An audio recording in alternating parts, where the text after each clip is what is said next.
be able to maintain their ability to have private communication and service from their position. They want to continue with the health care that they have, and they don't want somebody to try to take it away from them.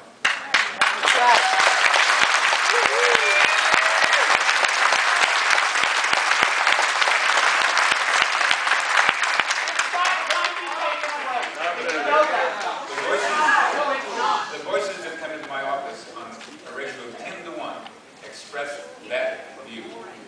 And indeed, the federal government doesn't need to be involved in this private sector service delivery opportunity.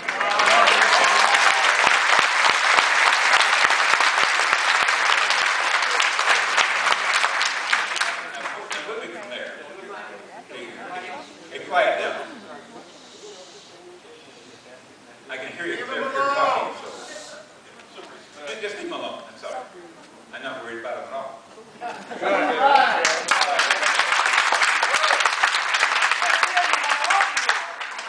Come on, man. Lord. No, that's all right. Please. We are, please. Having said that, one of the new president's highest priorities was to address our healthcare system, for some believe there was a crisis. That some within the Congress may believe that Congress running our healthcare systems would be better for the public.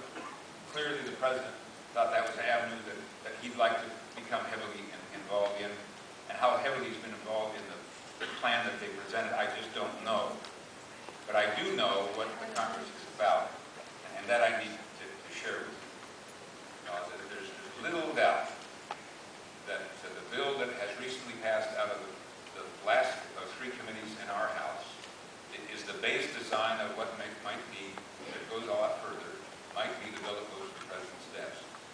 And within that package, that there is a clear effort to have a central screening process to review, whereby a panel of non-elected people who are appointed by the leader will review the programs that might be available and make judgments about whether they meet the standards that the Congress will have put forward that would say what an acceptable health care plan for an American family is.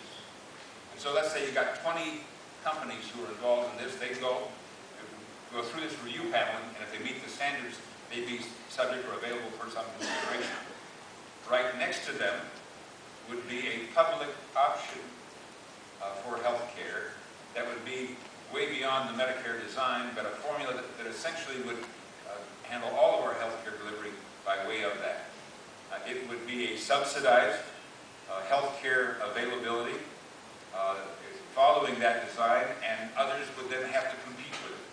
It would also have a subsidy from the government that would very likely have it be priced considerably below any private sector design.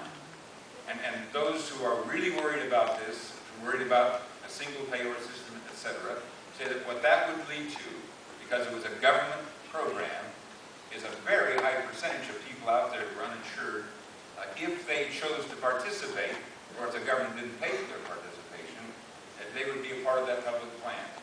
As there was an erosion because of the competition, an employer who had a small business. I talked to a guy just yesterday who started with 12 employees. He's now got a number of restaurants. He's got some 400. He buys the health care for all of his employees. He just flatly said, if there's a government program out there, especially with a subsidized premium, why wouldn't I?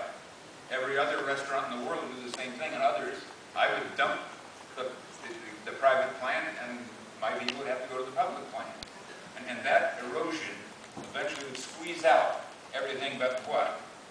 A centralized government plan. And indeed, that's what is called the single payer plan, where